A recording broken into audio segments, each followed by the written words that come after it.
আসসালামু আলাইকুম।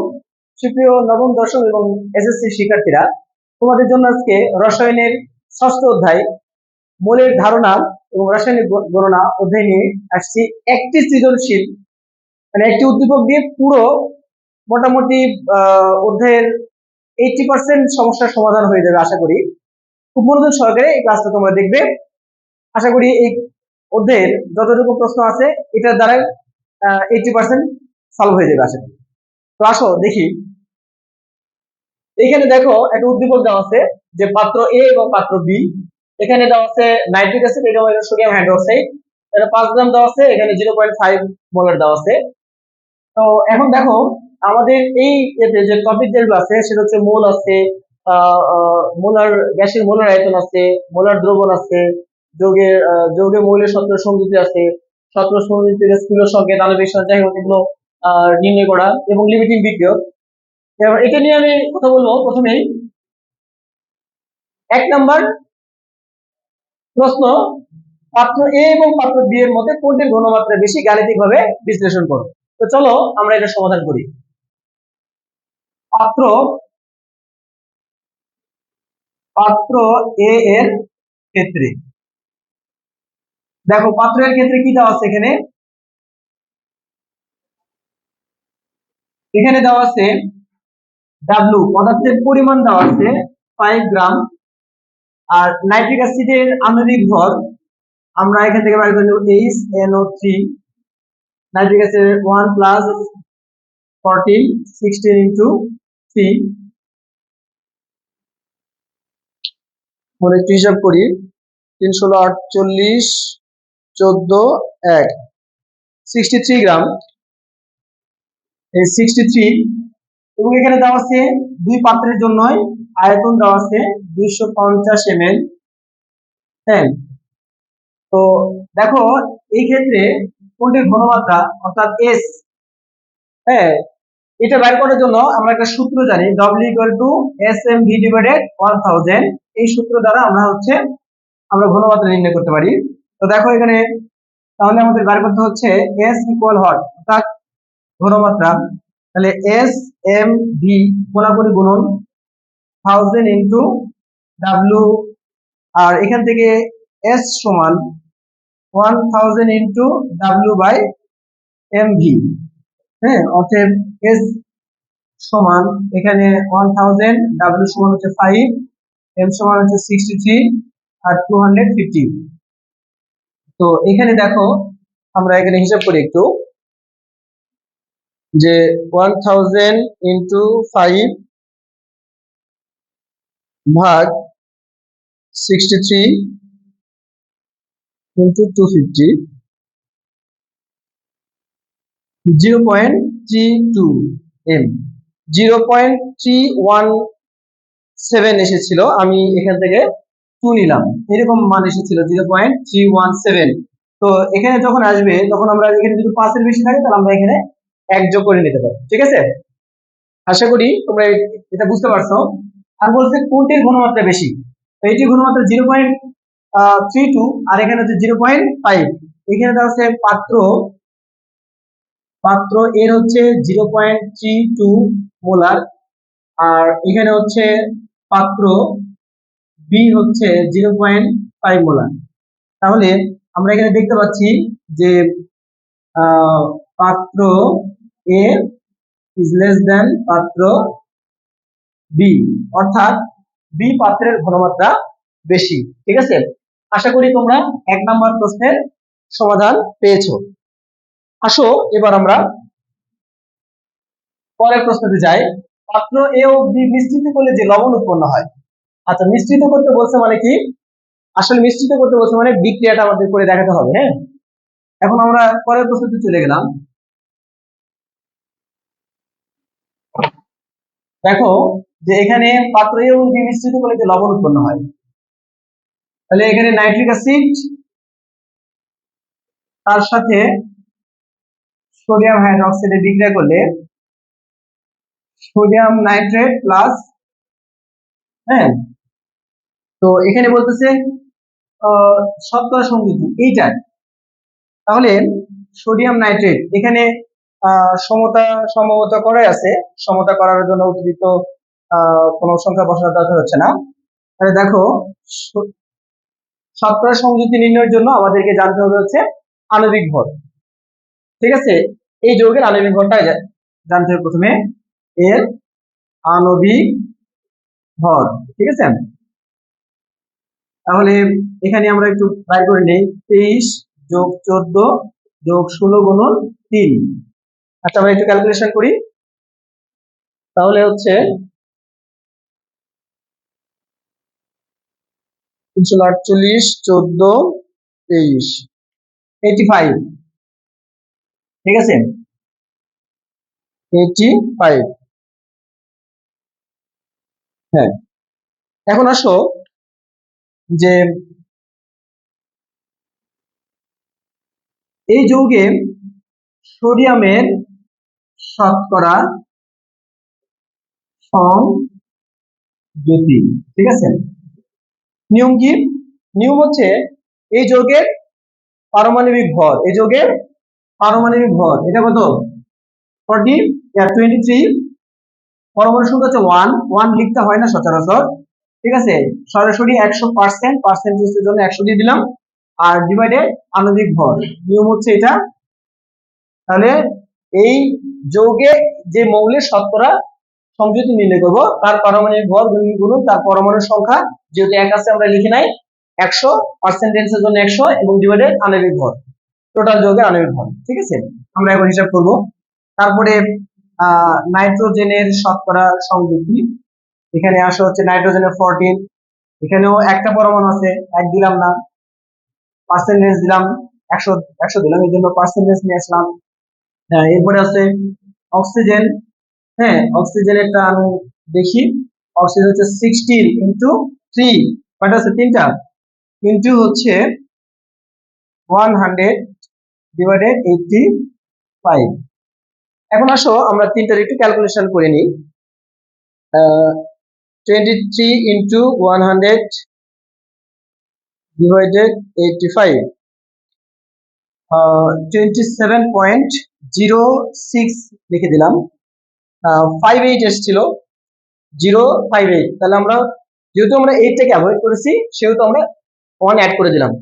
আচ্ছা, এরপর আসো 14 ইন্টু 100 ডিভাইডেড 85, তাহলে 16.47। আমরা দুইটা ডিজিট পর্যন্ত নিয়ে নিলাম। আর 16 পরেরটা হচ্ছে 16 ইন্টু 3 ইন্টু 100 ডিভাইডেড 85, আণবিক ভর 56.47। এখন আসো যে আমরা এখানে যোগ করি 16.47 প্লাস 27.06।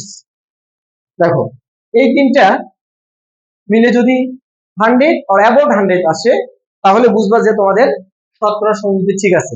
যদি অনেক কম বেশি আসে, তাহলে বুঝবা যে এটা হয়নি, ভুল আছে। তো আমরা এখানে দেখলাম যে 100.000005, তাহলে তার মানে এটা হয়েছে। আচ্ছা, 2 নম্বর প্রশ্নের সমস্যার সমাধান আমরা পেয়ে গেলাম। এখন আসো প্রাপ্ত শতকরা সংযুক্ত যৌগের আণবিক সংকেত নির্ণয় করব। তো আণবিক সংকেত নির্ণয়ের জন্য আমরা কি করব? দেখো, এগুলো আমি মিশিয়ে দিলাম, আমরা পরবর্তী 3 নম্বর স্টেপে চলে যাচ্ছি। আমরা কয়েকটা জিনিস একটু লিখে রাখি, যেমন হচ্ছে সোডিয়ামের পার্সেন্টেজ হচ্ছে 27.006, নাইট্রোজেনের কত?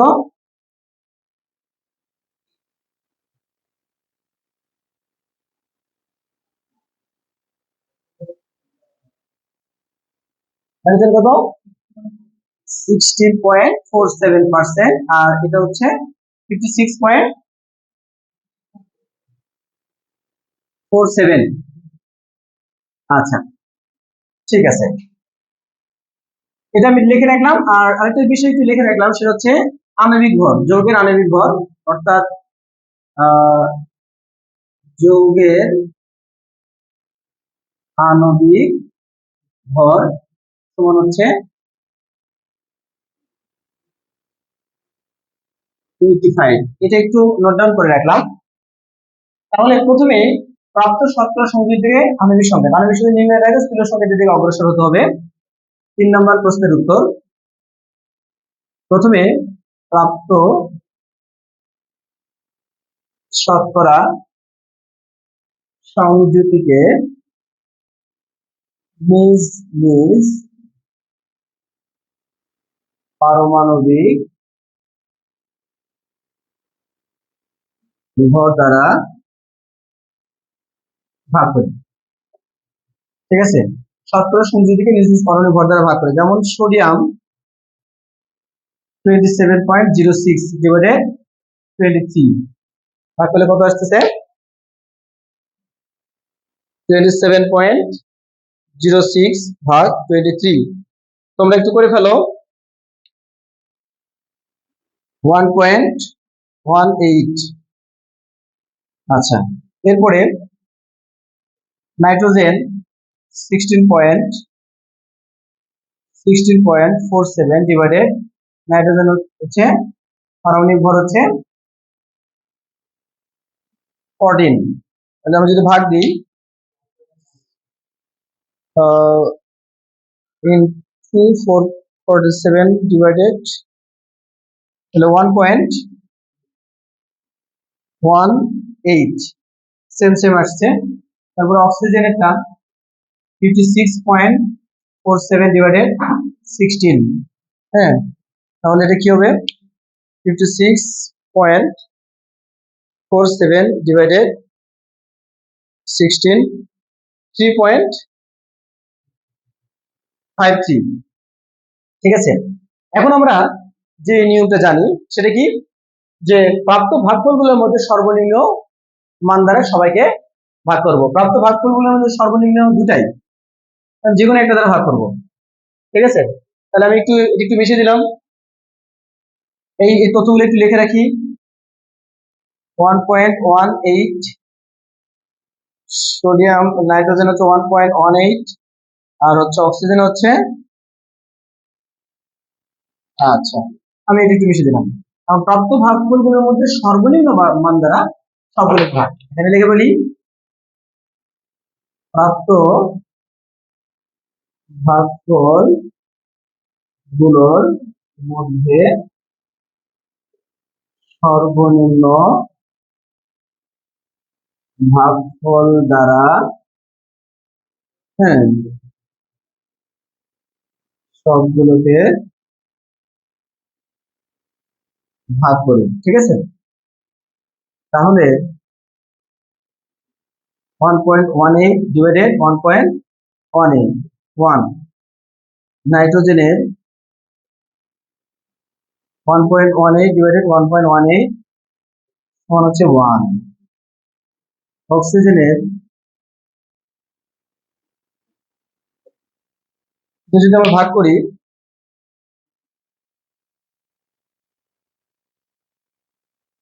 3.53 ভাগ 1.18, 2.99 থেকে অ্যাবাউট 3 লিখলাম। হ্যাঁ, এখন এই যৌগের তোমার হচ্ছে এই মৌলগুলোর অনুপাত আমরা যেটা পাইলাম, এটার অনুপাত। তাহলে আমি লিখতে পারি যৌগের মৌলগুলোর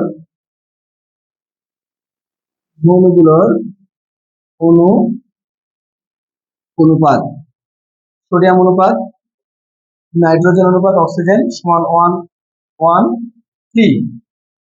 ওকে, তাহলে লিখতে পারি যে সুতরাং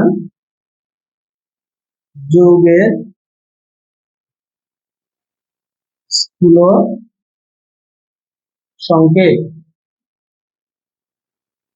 N1, Na1, N1, O3, তার মানে NaSO3 সোডিয়াম নাইট্রেট।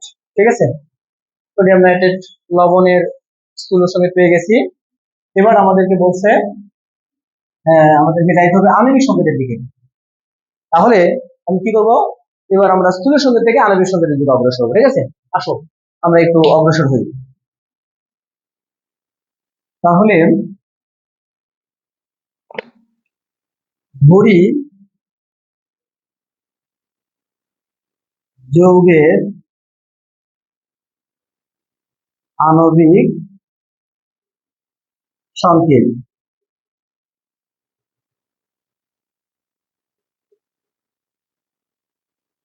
এই স্থূল সংকেতকে যদি আমি এন দ্বারা গুণ করি তাহলে আমরা কি পাই, আণবিক সংকেত পাই। তাহলে এন এর মান, এন হচ্ছে কি যৌগের আণবিক ভর ডিভাইডেড স্থূল সংকেতের আণবিক ভর। যৌগের আণবিক ভর 85 আর স্থূল সংকেতের আণবিক ভর হচ্ছে, আমরা যদি নির্ণয় করি 23 14 16 into 3, ওটাও 85, তারপরে হচ্ছে 1, এর মান 1। তাহলে যেহেতু যৌগের আণবিক সংকেত আমরা ধরে নিছি, তাহলে n গুণন n এর মানটা শুধু বসাই দিব। অর্থাৎ অর্থাৎ যৌগের আণবিক সংকেত NaNO3 ব্র্যাকেটে 1, অর্থাৎ NaNO3, এটা হচ্ছে যৌগের আণবিক সংকেত। আশা করি তোমরা 3 নাম্বারটাও বুঝতে পারছো। হ্যাঁ, এবার আসো 4 নাম্বার। সবারই সমস্যা হয় লিমিটিং বিক্রিয়ক। আসলে আমরা তো বুঝি লিমিট মানে সীমিত, অর্থাৎ বিক্রিয়ার সময় যে বিক্রিয়কটা আগে শেষ হয়ে যাবে অর্থাৎ অবশিষ্ট থাকবে না, এটা হচ্ছে লিমিটিং বিক্রিয়ক। ঠিক আছে, তো আসো আমরা একটু লিমিটিং বিক্রিয়ক নিয়ে একটু হিসাব করি।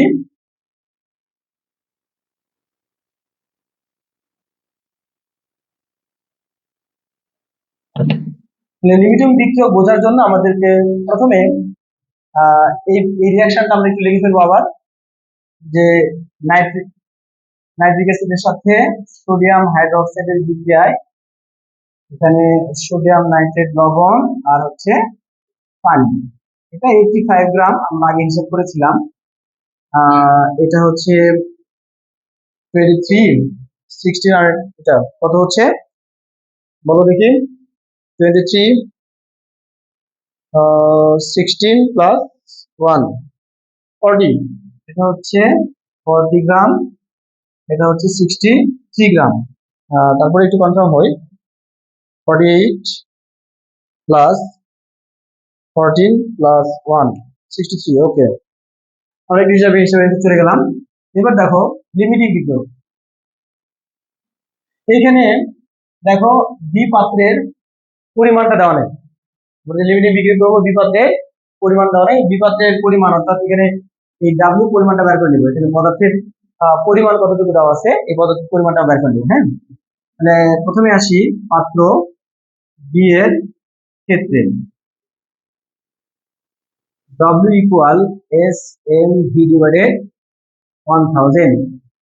কি দেওয়া আছে এখানে, দেওয়া আছে S দেওয়া আছে 0.5 m, M হচ্ছে সোডিয়াম হাইড্রোক্সাইডের, এটা হচ্ছে 40, V হচ্ছে 250, এটা এটার জন্য এটা দুটার জন্য দেওয়া আছে। এখন হচ্ছে W অর্থাৎ পদার্থের পরিমাণ সমান হয় 0.5 250, সরি এখানে 40, এখানে হচ্ছে 250 ডিভাইডেড 1000, কত হয়েছে একটু হিসাব করি। 0.5 ইন্টু 40 ইন্টু 250, 5000 ভাগ 1005 না, গুড।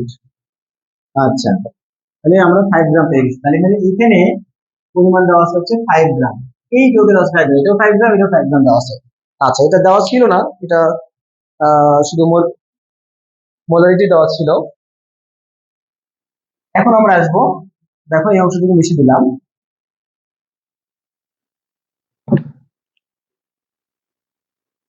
63 গ্রাম নাইট্রিক অ্যাসিডের সাথে বিক্রিয়া করে 40 গ্রাম সোডিয়াম হাইড্রোক্সাইড। 1 গ্রাম নাইট্রিক অ্যাসিডের সাথে বিক্রিয়া করে, অর্থাৎ নাইট্রিক অ্যাসিডের পরিমাণ দেওয়া আছে হচ্ছে 5 গ্রাম। 5 গ্রাম নাইট্রিক অ্যাসিডের জন্য এটা হচ্ছে 40 ইন্টু 5 ডিভাইডেড 63 এত গ্রাম সোডিয়াম হাইড্রোক্সাইড। তাহলে কত হচ্ছে, আমরা একটু ক্যালকুলেশন করি। 40 ইন্টু 5 ইন্টু 63 ডিভাইডেড 63,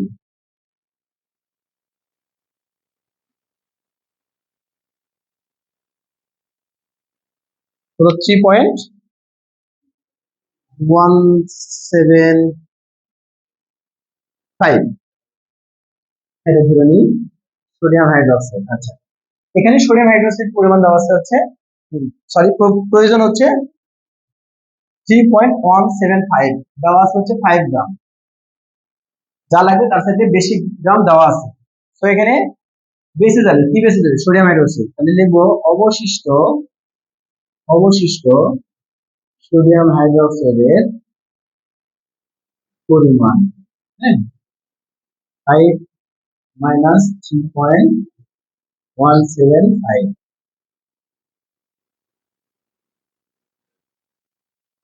তাহলে 5 মাইনাস 1.825 এত গ্রাম সোডিয়াম হাইড্রোক্সাইড অবশিষ্ট থাকলো।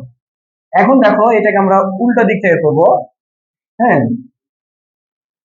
এখানে করবো হচ্ছে 40 গ্রাম সোডিয়াম হাইড্রোক্সাইড, হ্যাঁ, বিক্রিয়া করে, আচ্ছা আমি মিশিয়ে দিই, ওই জায়গা লিখতে একটু কষ্ট হয়ে যাচ্ছে, আমরা আবার লিখে করি। এটার পরিমাণ আমি লিখে রাখলাম, এটা থাক। 40 গ্রাম সোডিয়াম হাইড্রোক্সাইডের সাথে বিক্রিয়া করে 63 gram nitric acid. 1 gram sodium hydroxide বিক্রিয়া করে 63/40, দেন কত, এটা হচ্ছে দেওয়া আছে 5 গ্রাম। 5 গ্রামের জন্য নাইট্রিক অ্যাসিডের প্রয়োজন কত,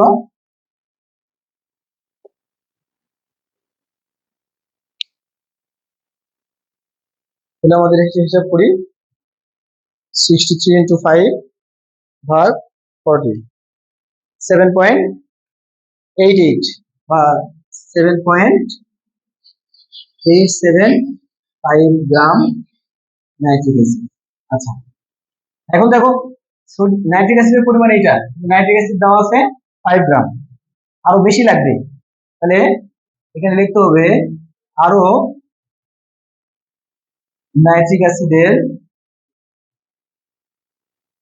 প্রয়োজন, ঠিক আছে। তাহলে 7.875 মাইনাস 5 গ্রাম নাইট্রিক অ্যাসিড, তাহলে কত কত হচ্ছে 2 পয়েন্ট এত গ্রাম নাইট্রিক অ্যাসিড।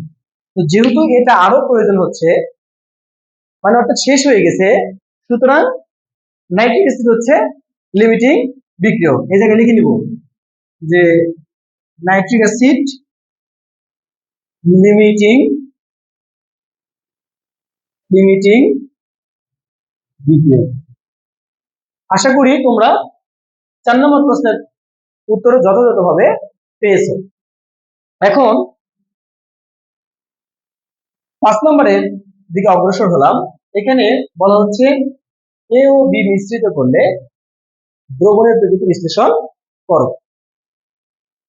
তাহলে আমরা এ ও বি মিশ্রিত করেছি, বিক্রিয়াটা করেছি 4 নম্বরে, আমি 4 নম্বর থেকে প্রাপ্ত বলেই করতেছি, কিন্তু আসলে যখন প্রশ্ন অ্যান্সার দিতে হয় সেই প্রশ্ন অনুযায়ী আমাদেরকে অগ্রসর হতে হবে।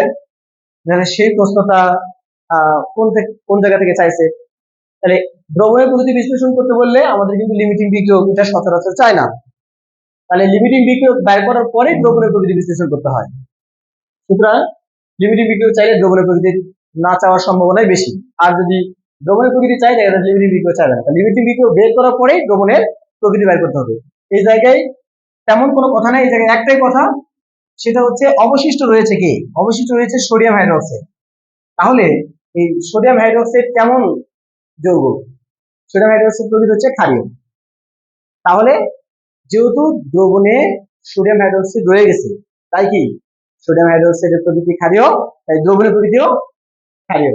আশা করি তোমরা বুঝতে পারছো। তাহলে এটা নিয়ে আমি কোনো কথা বললাম না। তাহলে 5 নম্বরের অ্যান্সার আমরা পেয়ে গেলাম। এবার আসো 6 নম্বর প্রশ্নে, এ ও বি মিশ্রিত করলে যে লবণ উৎপন্ন হয় তার অনুসংখ্যা। তাহলে আসো আমরা একটু হিসাব নিকাশ করি। তাহলে এ ও বি মিশ্রিত করলে যে লবণ উৎপন্ন হয় তার অনুসংখ্যা আমরা হিসাব করব। লিমিটিং বিক্রিয়ক হয়েছিল কোনটা? লিমিটিং বিক্রিয়ক হয়েছিল nitric acid. Nitric acid limiting বিক্রিয়ক হয়েছিল না? নাইট্রিক অ্যাসিড লিমিটিং বিক্রিয়ক হয়েছিল। তাহলে সবসময় হিসাব করতে হয় লিমিটিং বিক্রিয়ক দ্বারা। কারণ কেন লিমিটিং বিক্রিয়ক দিয়ে হিসাব করতে হয় এটা একটু ব্যাখ্যা দিই। লিমিটিং বিক্রিয়ক মানে এই কারণে, বিক্রিয়কের যে বিক্রিয়কটি শেষ হয়ে যাবে ওইটাই লিমিটিং বিক্রিয়ক, আর ওই বিক্রিয়কটা যদি শেষ হয়ে যায় তাহলে বিক্রিয়াটা বন্ধ হয়ে যায়, অন্যটা অবশিষ্ট থাকলেও বিক্রিয়াটা হবে না। এই জন্য লিমিটিং বিক্রিয়কটা দিয়ে হিসাব করতে হয়। তো আমরা আসো আমরা লিমিটিং বিক্রিয়ক দিয়ে আমরা এখন লবণের হিসাব করি। তাহলে 63 গ্রাম নাইট্রিক অ্যাসিড হতে উৎপন্ন হয় 85 গ্রাম সোডিয়াম নাইট্রেট। 1 গ্রাম নাইট্রিক অ্যাসিড হতে উৎপন্ন হয় 85 ডিভাইডেড 63 গ্রাম নাইট্রিক অ্যাসিড। এটা দেওয়া হচ্ছে 5 গ্রাম। 85 ইন্টু, এখন আমি লবণের পরিমাণটা বাইর করতে পারবো।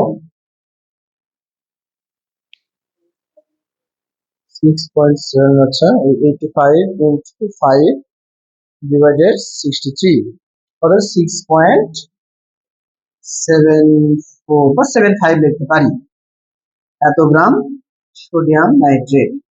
আচ্ছা, এই পরিমাণ লবণ আমাদের উৎপন্ন হয়েছে এই দুটো বিক্রিয়ার মাধ্যমে। এখন আমাকে বলছে অণুর সংখ্যা। দেখো এই লবণ মানে হচ্ছে এখানে 1 মোল লবণ আছে। হ্যাঁ, সোডিয়াম নাইট্রেট এর 85 গ্রামে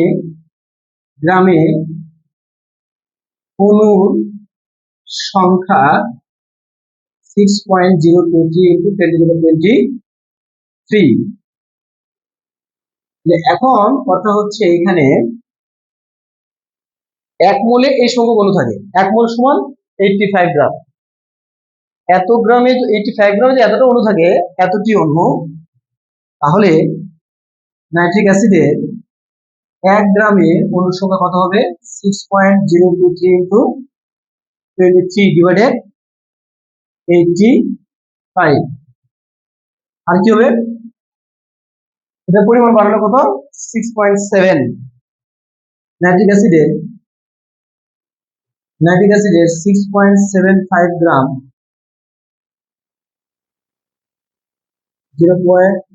6.023 into 1023 into 6.75 divided 85। আচ্ছা, উপরে আমি লিখলাম হিসাবটা 6.023 xp23 into 6.75 divided 85।